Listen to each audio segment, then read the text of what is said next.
issued at this time, and this fire is much worse than what we saw back then when they closed the highway. And oh my God, look at that! Look at that!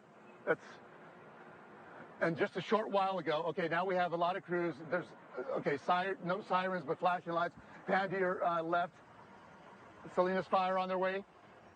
Okay, get back on the fire. Look at that. Yeah, Felix, this is actually visible from all over.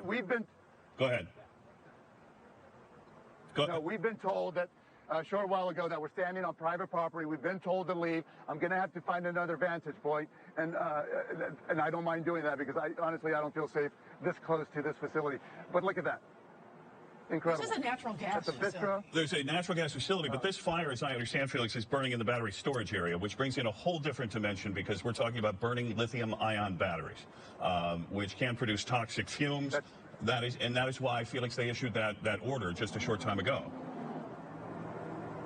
Yeah, that's and as I say, just the extent of what we're seeing now, that it cannot be an advisory. This thing needs people. I mean, just looking at this. I mean, if I'm looking at this, I'm not going anywhere. I'm sheltering in place.